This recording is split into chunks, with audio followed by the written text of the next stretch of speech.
Hello, ladies and gentlemen. Welcome back to the Archer Report. I'm your host, Steel Archer, and I'm here with Pavel Ilin. Really excited to have Pavel on today. We're going to be talking about lots of interesting things and a news update, a catch-up, see what he's up to in his life and the USTP context. It's good to see you, Pavel. How are you? I'm great still. It's great to be back, and I'm happy that you're back with with a new show. We missed you a lot. Oh, yeah, thank you. And yeah, I was busy resetting it up and rejigging it to be COVID safe. And finally, we're sort of getting there. I've had lots of technical issues along the way, dealing with, all sorts of, setting it up for a new computer and installing drivers and doing all sorts of crazy stuff. But eventually, it seems like we might have got it sorted. We might actually have some sort of formulation of a show, which I'm excited about because, we've got the Archer Report now, which is a little bit more coalesced to what we've been talking about in the past, as you saw in the intro. We could do longevity, space, we can do economics, we can do finance, geopolitics, we can do emerging tech, we can do USTP stuff, and see how Charlie Cam, the great Charlie Cam, and how Chairman Gennady and yourself are doing. It's going to be a lot of fun, and I'm still going to do Detonation every now and again when we're going to talk about Detonation stuff.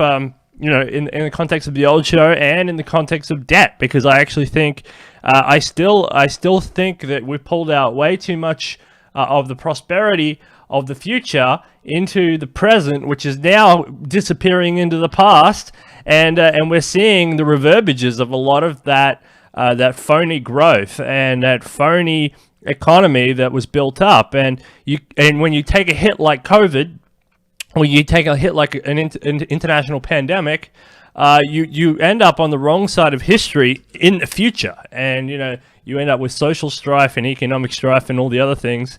And we want to walk people through what exactly is happening. A lot of people have been very distressed since COVID. Mainly about actually COVID, because of the disruption of COVID to people's daily lives in terms of their work security, their economic security, the interruption to their social life and their social interactions, etc. But this is but the larger geopolitical arena has not stopped turning, and it's actually got quickened at a frightening pace. But it's mostly in line with all the things that we've been talking about here on Detonation, all the great people who have come on, and we've been talking about this stuff. And I wanted to have more geopolitical analysts on to talk about more of these bigger shifts in society, because a lot of people saying, what's going on in India and China now, and all of a sudden the South China Sea is blowing up again, Taiwan, Hong Kong, what's going on in Libya and Syria, and what's going on with Turkey, and the Middle East is totally being forgotten about. There's a lot of, and Ukraine obviously, but there's a lot of geopolitical issues that are not very surprising. These are all baked into the cake in terms of what we've been saying on the show, how this would happen. But the thing is, we're talking about real life, which isn't funny, actually. It's not a joke. And so when it actually happens and starts to play out in reality, people start to go, whoa, what's happening? Well, we've been saying this is what's happening, and this is what to expect, but people live in a dream world until it actually arrives on their doorstep, and then once it knocks on their door, then people start to really worry. And that's why we really push hard, and still will push hard, and push very hard for the USTP, because people need a brighter, positive future for themselves, in terms of especially technological advancement. Technology is one of these big machines, big industrial machines that can pull us out a lot of the cyclical events of history. And you and I have been over some of these cyclical events, but there are a lot more cyclical events, because humans, you see all the amazing advancements from nanotech to biotech and everything like that.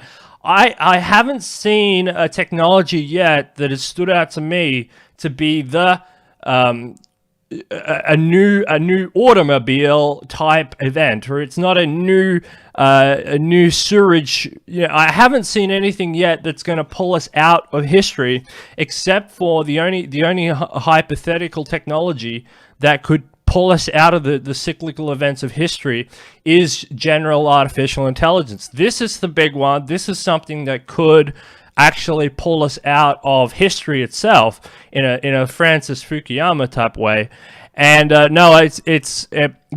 apart from that, it's still hypothetical. It's still off in the distance. And the reason we push so hard on the old show for the ethical development of AI is because most of the advancement that's coming down the road in terms of AI development is coming from the military-industrial complex and fintech and banking and actors that aren't going to use this technology, or the social media boys who aren't going to use this technology to exactly benefit and angle it to advance us and get us out of the pulls and constraints of human biology, geography, and technological inefficiencies and geopolitics and biology. I said that.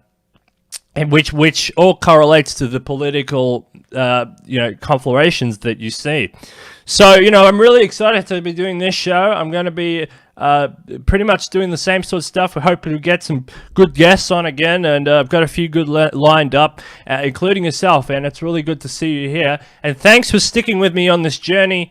Pavel, you've been fantastic. I've been seeing that you've been doing lots of Zoom calls, and you've been doing lots of conferences and stuff, and still working with all our partner people. TAFS is an amazing partner to be working with. If we were early on that on the old show, and we're going to be sticking very close to TAFS into the future because Osin and Kauchi and the guys over there at TAFS are doing a wonderful, fantastic job at really upping the game in terms of the conversation that we need to have to pull us out a lot of the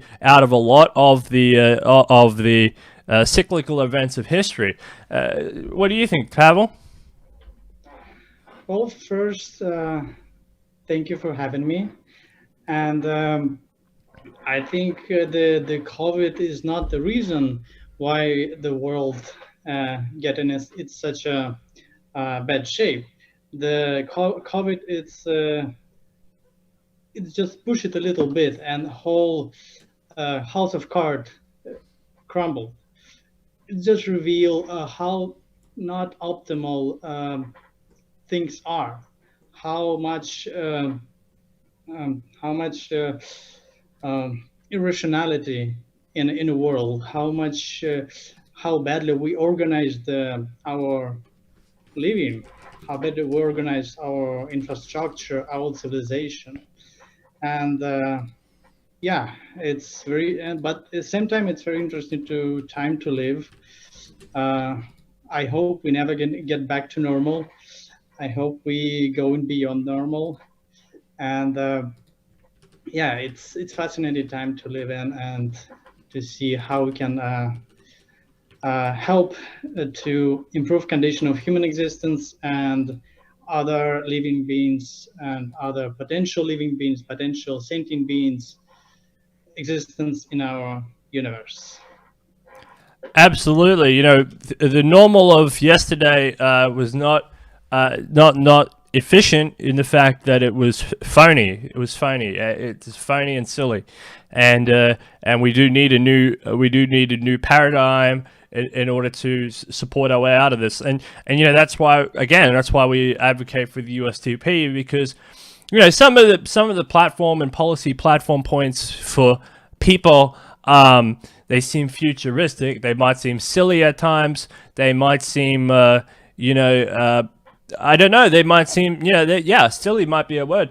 But the thing is, when you actually have to live through the negative consequences of not having enough hospitals, of not having enough to eat, not having enough technology to bound your society along, then what happens? You end up with people on the street, you end up protests, you end up with people dying, people sick, and all this. And society thinks, when you're healthy and you're strong, society thinks to itself, we can handle it, we can take it, and maybe we will even punish ourselves for it. But when they get into the mess, they don't realize that, they realize that they wish they'd never done that in the first place, and that they had supported something like the USTP policy platform in order to escape these cyclical events of history. And it's not so. It doesn't look so bad once you're into a mess. You know, it's kind of like you have those sinking the mud, right? When you sink, you start to sink. You know, when you're sinking, it's over. You either need somebody to pull you out, or you need a branch or something. But you slowly start to sink. And what we were trying to say is, let's put a concrete over the mud, and let's board it up, and let's not people fall into the mud in the first place. You don't play in the sinking mud, right? But society waddles along, and they say, no, I'm skinny, I will survive. But it never works that way. You have to prepare for the worst at the best time, and when the worst comes along, then the worst is not going to be as bad as it was, because you've actually prepared for the worst, which means the escape is very quick. So you might dip for a month and then you're out. It's not a problem. And if you look at countries that actually have a semblance of something, like Sweden or something like that, in terms of their healthcare system, Americans like to go on about freedom, right? And they like to say how free they are and all this sort of stuff. Well, Sweden has been more free during this pandemic than Americans have. Americans have been bossed around this way and that way, and this thing and that thing, and it's been very confusing. I would mention more South Korea or Japan, who were more free than the rest of the world, and they go through the pandemic without lockdowns and with the much better statistics on average than anyone else. So yeah, this is exactly right. And the thing about the USTP trying to say, let's build hospitals that represent population groups of 50,000. Let's focus on biotechnology, nanotechnology. Let's focus on all these different technological advancements. Let's focus on huge infrastructure projects that secure, the basic infrastructure and needs of health and population, and the continual scientific advancement towards reversing aging, for example, which unboxes yes, you mentioned how important technology is, but I would focus more on the culture, because we already have some technologies which can dramatically improve the condition of our existence. In case of the new hospitals, like we have 3D printing building, we have concrete, and but we don't use it for some reason, and or we have shortage of masks, and it's not because we don't have a production capacity or we don't have enough resources to produce enough masks for everyone, but it's because all society organized not to serve people, not to help people to get through some crises, but in order to make money. And we don't have this. That's why we don't have a stockpile of masks or any essential supplies, and there's shortages in the stores. That's why we not build more hospitals, because after pandemic, well, we not gonna need them, because there's not gonna be so many sick people, and there's gonna be not that much profit. But when you focus on profit, you lose lives, you lose value of human life, and as a result of that, you lose actual lives of actual people who don't have access to the healthcare system, because there's just no space to put them, and who get more who get exposed to the virus more, because there's no masks in the stores. And I would focus on culture and reorganizing the society, rethinking our values, and use technology not to harm, but to heal and help everyone to get better and to improve condition of our existence.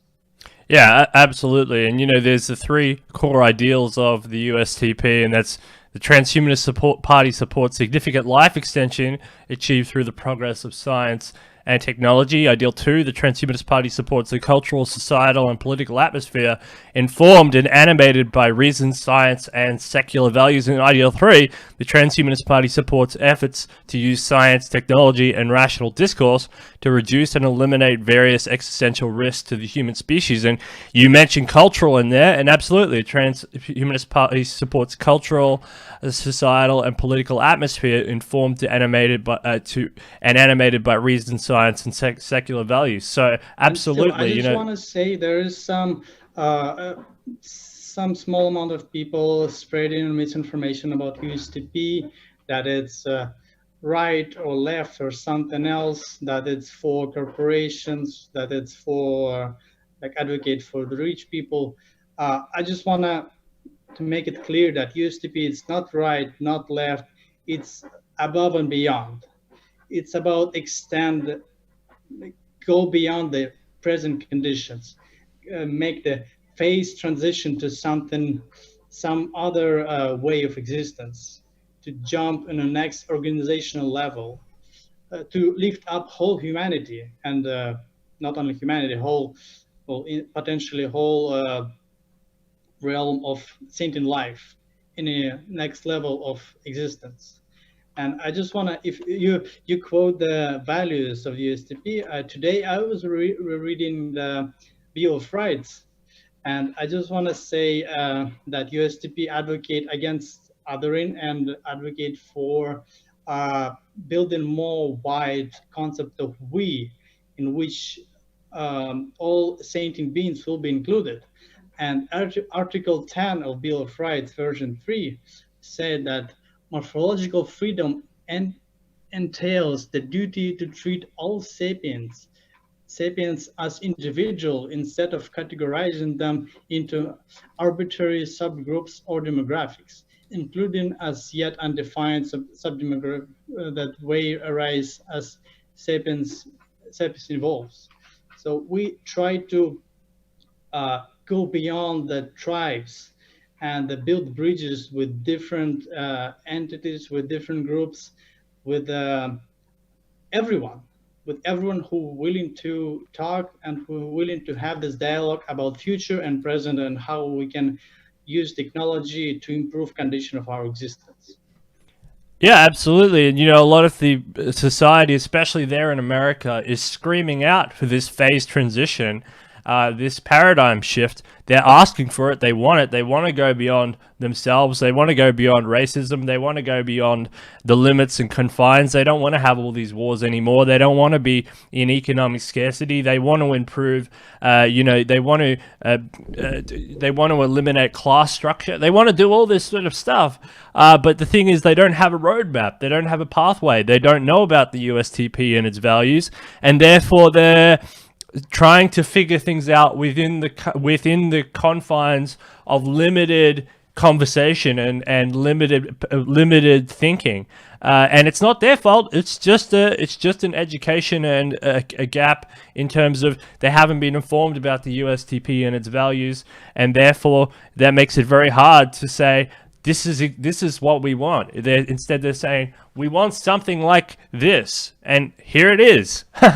So it's very exciting. Hey, look, the thing is, no one does the roadmap.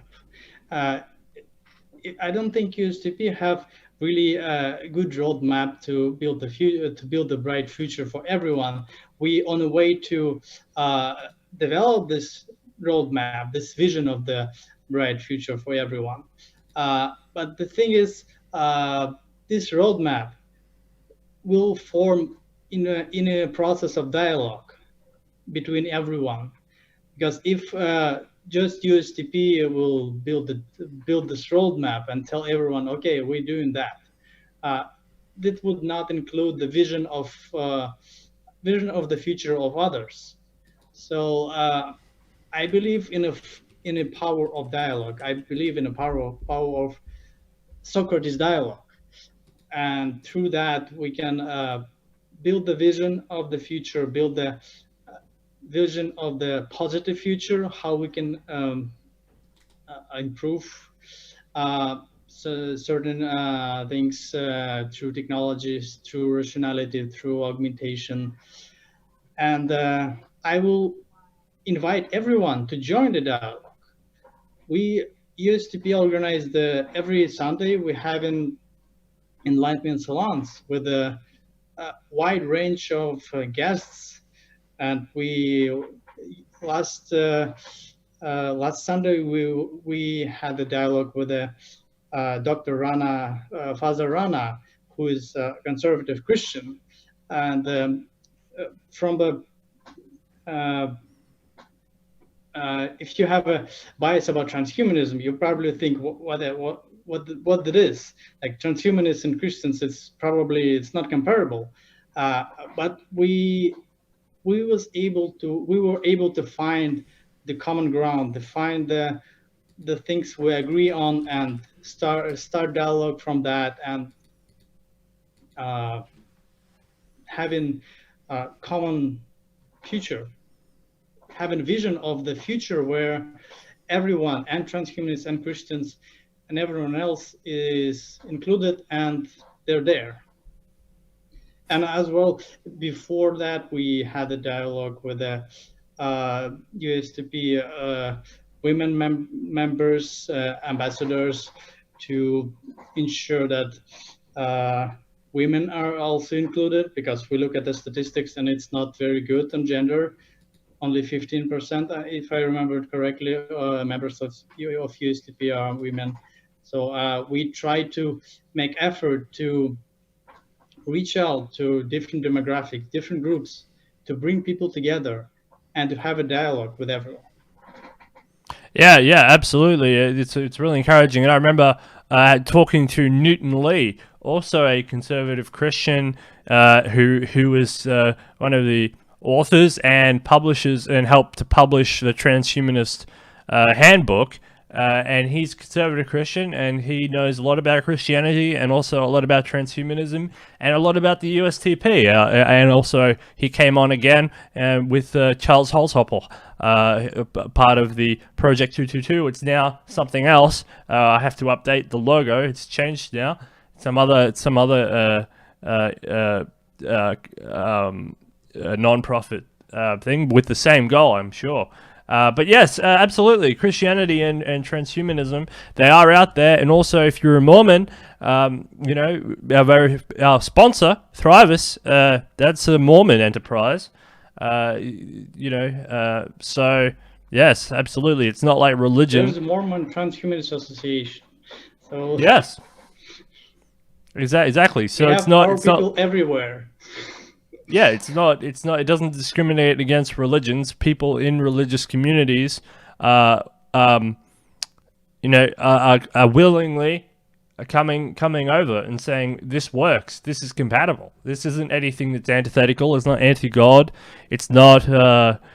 It's not deconstructivist in that way. It's constructivist, and that's exciting to see. And also, we've done other ones. Blair came on. He's a Mormon from the Mormon Transhumanist Christian Transhumanist Association as well, and we had a good talk about how it's compatible, and absolutely, but a mainstream Christian, absolutely, Newton Lee.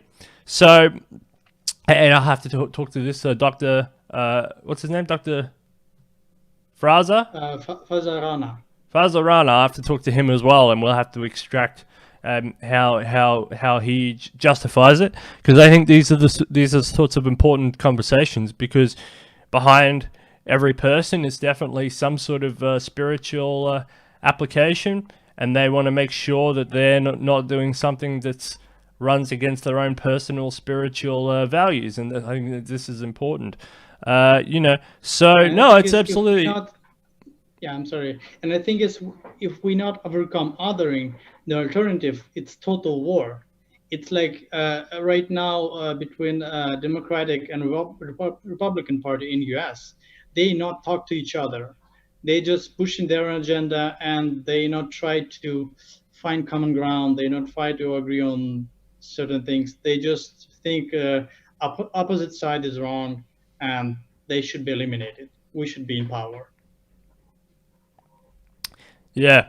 Well, that's a huge problem. That's a huge mess there, and when they play those games right up to Congress, the Senate, and the structures of power, we know how that can go, and that's can be a very destructive enterprise to even on a civilizational level, actually. So so that's a very important point there, Pavel.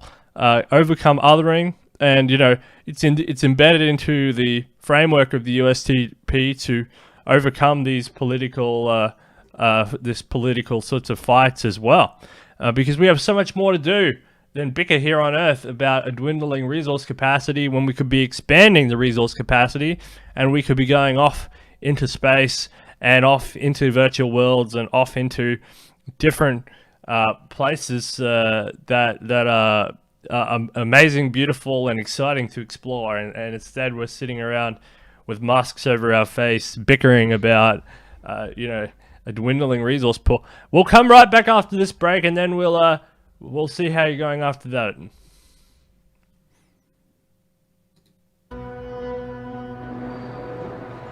Uncertainty, doubt, fear. In a strange place, something stops you, challenges test your strength. A rush of adrenaline, the light, the air. It is the moment. You elevated.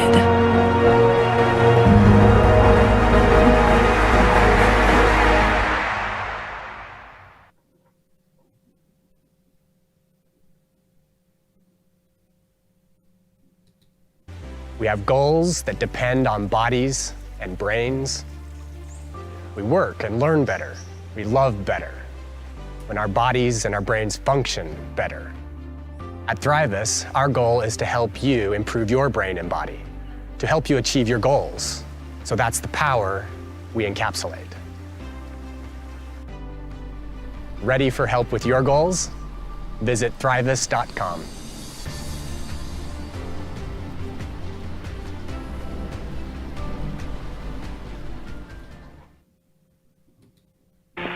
Houston, we've had a problem.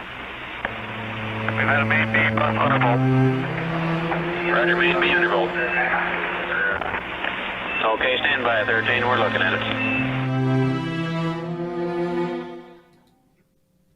All right, ladies and gentlemen, we're back here with Pavel Ilin on the Archer Report, where we're going beyond Pavel. That's the logo here. So, let's talk about anything else you wanted to talk about and bring up. What else would you like to talk about? We can talk about I don't know, what happened in New York, for example. New York City now and New York State entering third phase of reopening, but as you can see, barbershops still closed. But it's important, they've opened the beach today.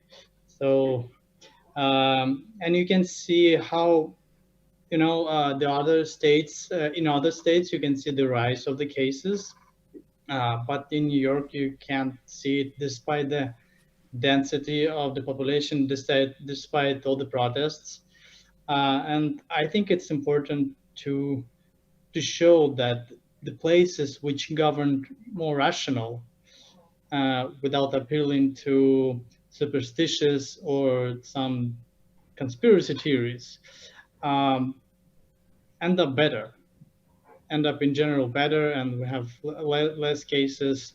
And but in people still, on the streets, like there's streets not completely empty. Almost everyone wearing masks, which is great.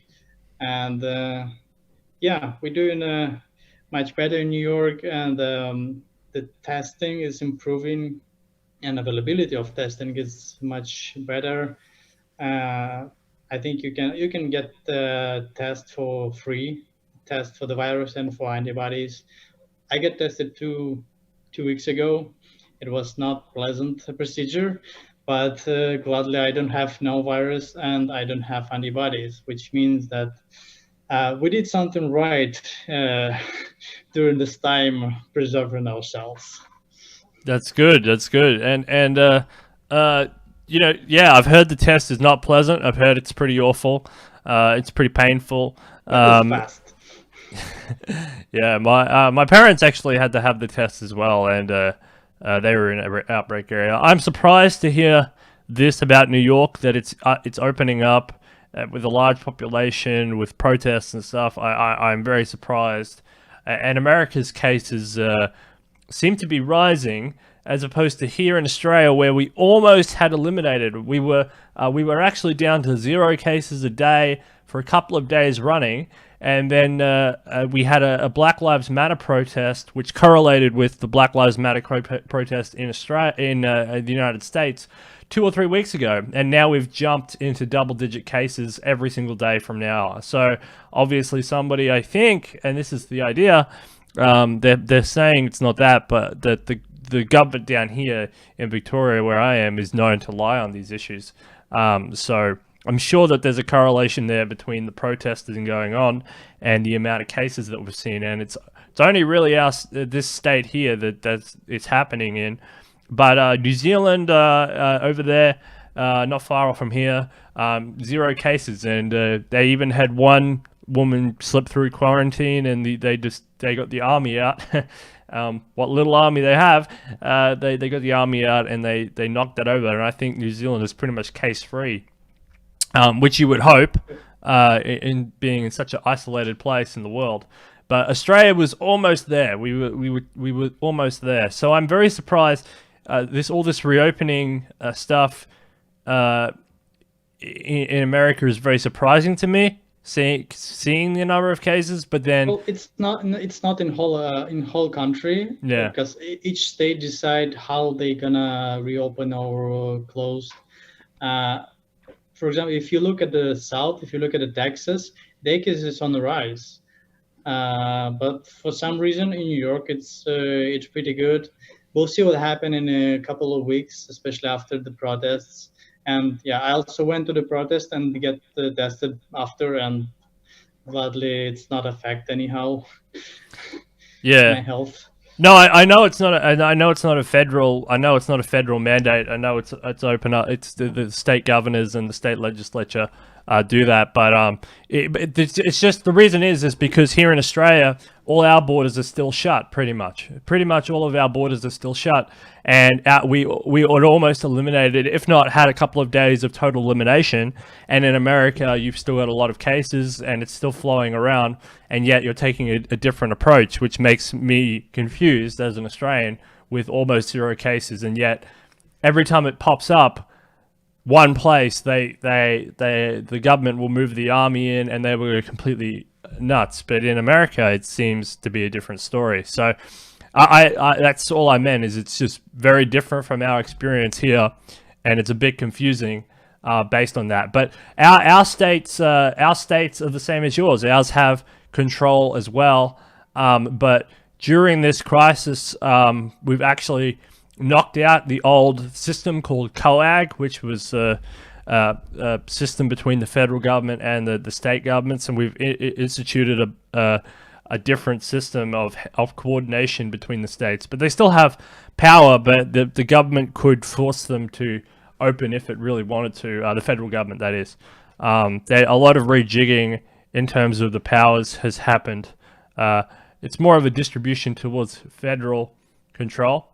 But yeah, there's a lot of bickering over the borders here, but it's a very different scenario than what we see in the States. It's very, very different. And I'm quite proud of Australia in that way, for really eliminating most of the cases, until, getting it almost down to 0, the same as New Zealand, except for obviously some protests and some mishandling and some not social distancing. And suddenly we have an explosion of cases. So which shows you how viral COVID really is. And the main worry, I mean, what we're really worried about is mutation. Obviously, if it mutates or it becomes resistant or more deadly strain, this is going to be really, really awful. And we can see that right now that the era of the pandemic is not over, especially with what's going in China now, the swine flu pandemic starting up again, and they're thinking that that could jump to humans. This is not good. It could start all over again, but this time a more deadly swine flu, or bird flu. The avian flu is on the rise again. So it seems to be that biological weaknesses with humans is front and center in 2020. And, we've got to hear biotechnology, all that sort of stuff. And you needed to do that research years ago. It's not, because you have to set up the infrastructure for the future. And that's what we've been trying to say. We want to future prep. we want the USTP. We want to future prep in order to. Yes, as I said, that transhumanism is about developing ethics of use emerging technologies before we develop this technology, before they drop the bomb, and start using something in harm way. So we should develop ethics which would lead us to use this technology, emerging technologies, in a positive way, in a helping way. And by the way, the virus also shows how the problem of aging, because if you look at the statistics, the most people who get complication from the COVID, the people with a bad immune system, with a low immune system, and the most of the people who with a low immune system, it's old people. And I think it should show us that we should develop some therapies which will improve our immune system rather than developing vaccine against specific virus, because there's 10,000s of different coronaviruses, and like you're going to develop vaccine for everyone? Probably not. It's probably going to be too expensive and too long. And I think better to more rational way to put resources and effort to developing some enhancement of the immune system of people. And it's not only will help against viruses, it will help against other diseases, and I think in general improve the prolonged life and improve well-being of lots of people. Yeah, I totally agree. Absolutely. Defeating aging is front and center. And, with aging comes energy. With energy comes vitality. And then with vitality means that we can do more research for longer parts of our lives and help more people for over a longer period of time.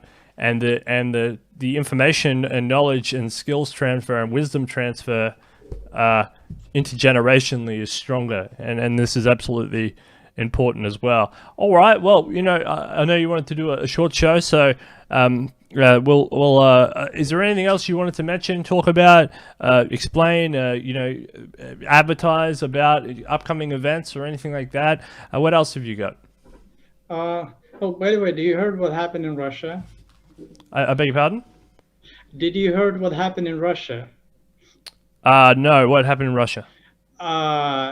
They changed constitution, so Putin now they call it the zeroing of the Putin terms. So now he can become a president 2 more terms. Yeah, he'll be 80 what? Like 80 or 90?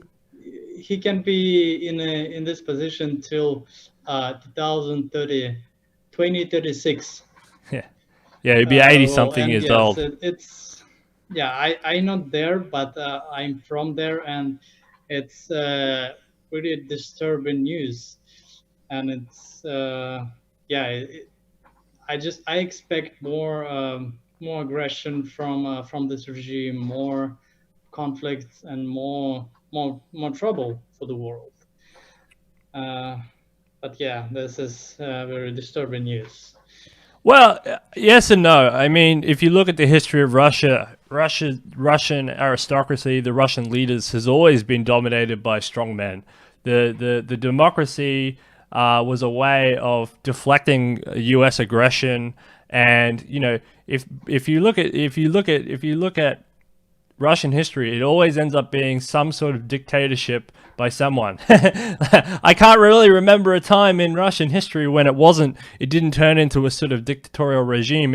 And we all know that when Putin passed the reins to what's his name, he was controlling everything behind the scenes, right? To the Dmitry, his prime minister. Yeah, Yeah. Medvedev.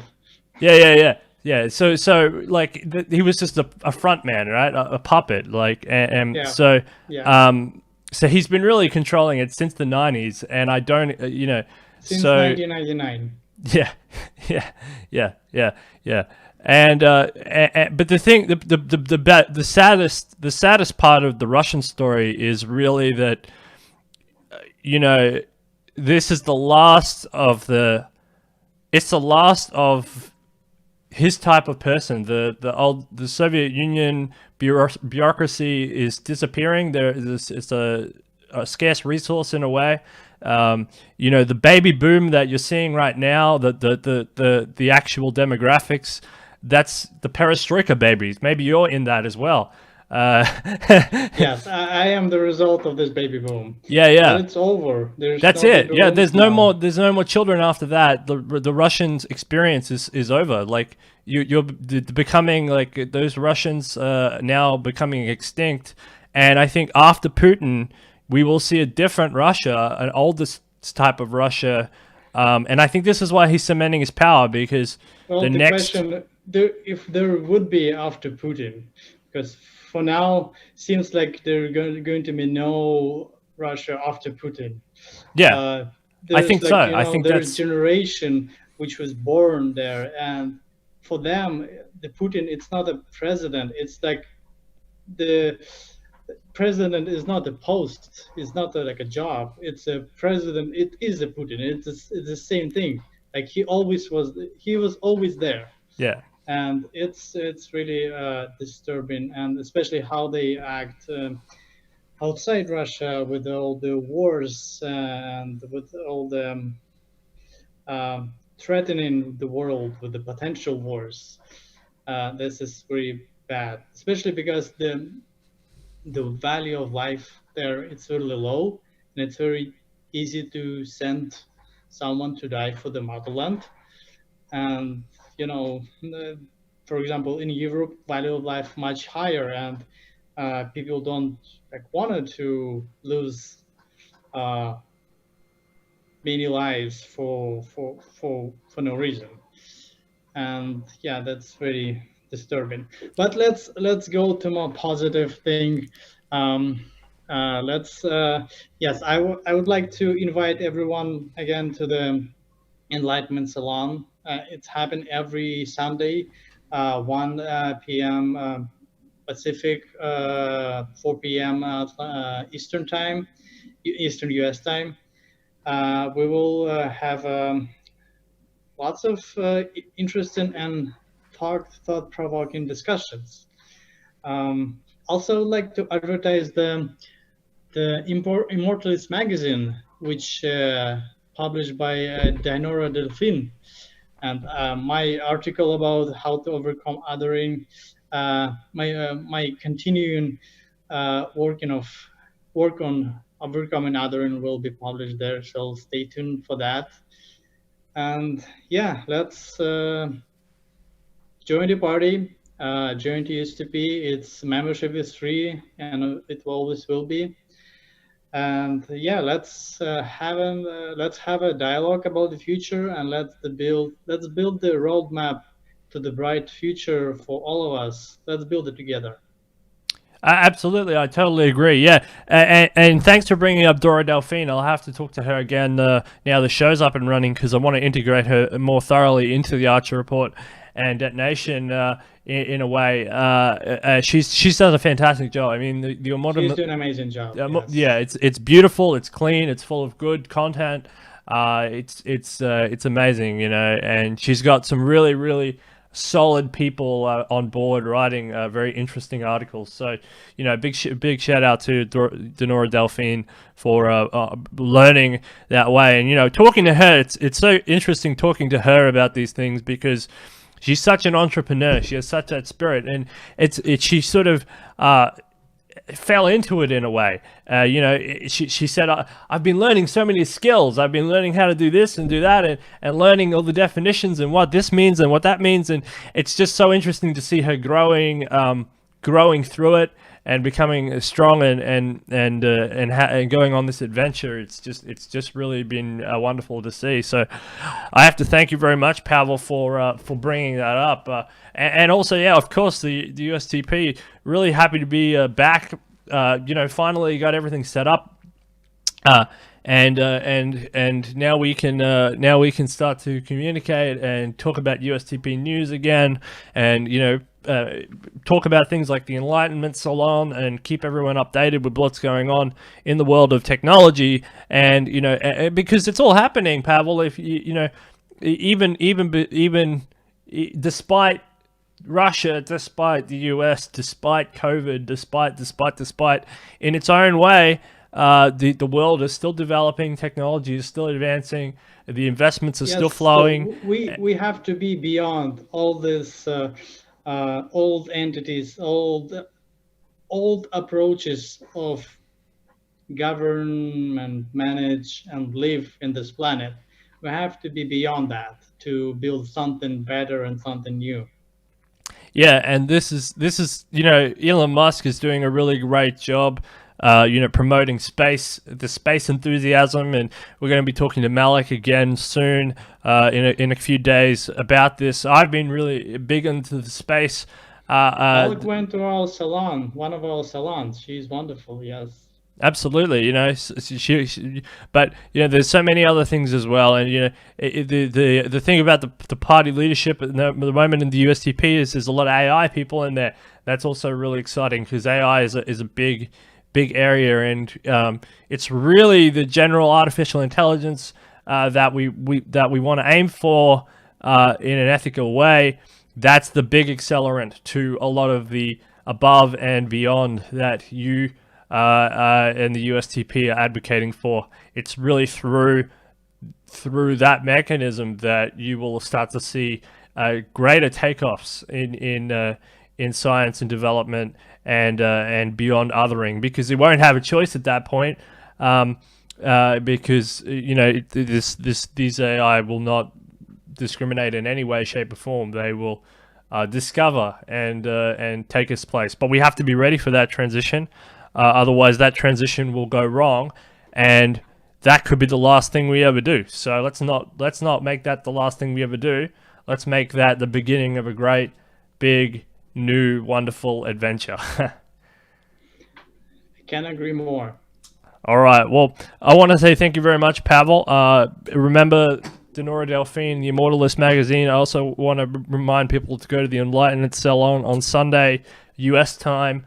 At some point in time, and join up to the USTP as well.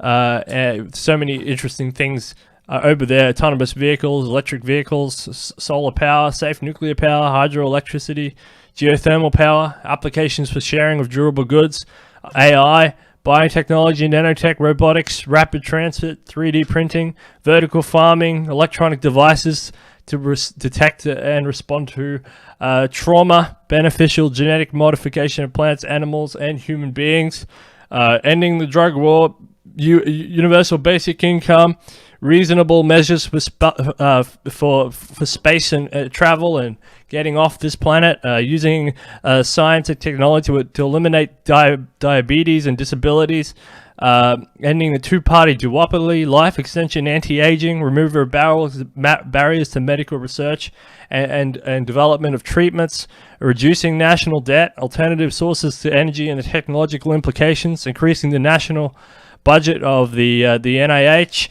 support for economic, political, and cultural experimentation, seasteads and micronations, children's rights proportional to their rational facilities, animal welfare, and opposition to intolerant rights violating anti-technological and compulsion imposing doctrines, be they religious or secular. I mean, these are great values. That's a world I want to see. That's a world that most people want to see. They just don't know how to formulate it into words, and they have never seen it written down. And that's what they're marching around for. But because they haven't seen it, they don't really know what they're trying to say. And what we're trying to say is Transhumanist Party / values. You'll find it there. Yes. Join the party and help us to build the future with us together. Absolutely. All right. Well, thanks very much, Pavel. You've been fantastic. You stay safe, well, and happy, and we will see you again very soon. All right. Thanks so much, Still. I'm All happy right. to be here. That's Pavel Ilin, everybody, and we'll see you again on the Archie Report soon. Thanks very much to Thrivous and Ambient for sponsoring this show, and thanks very much to Pavel Ilin and the USTV as well. And Live long and prosper. absolutely. All right, thank you very much, and we will talk to you again soon. Thank you.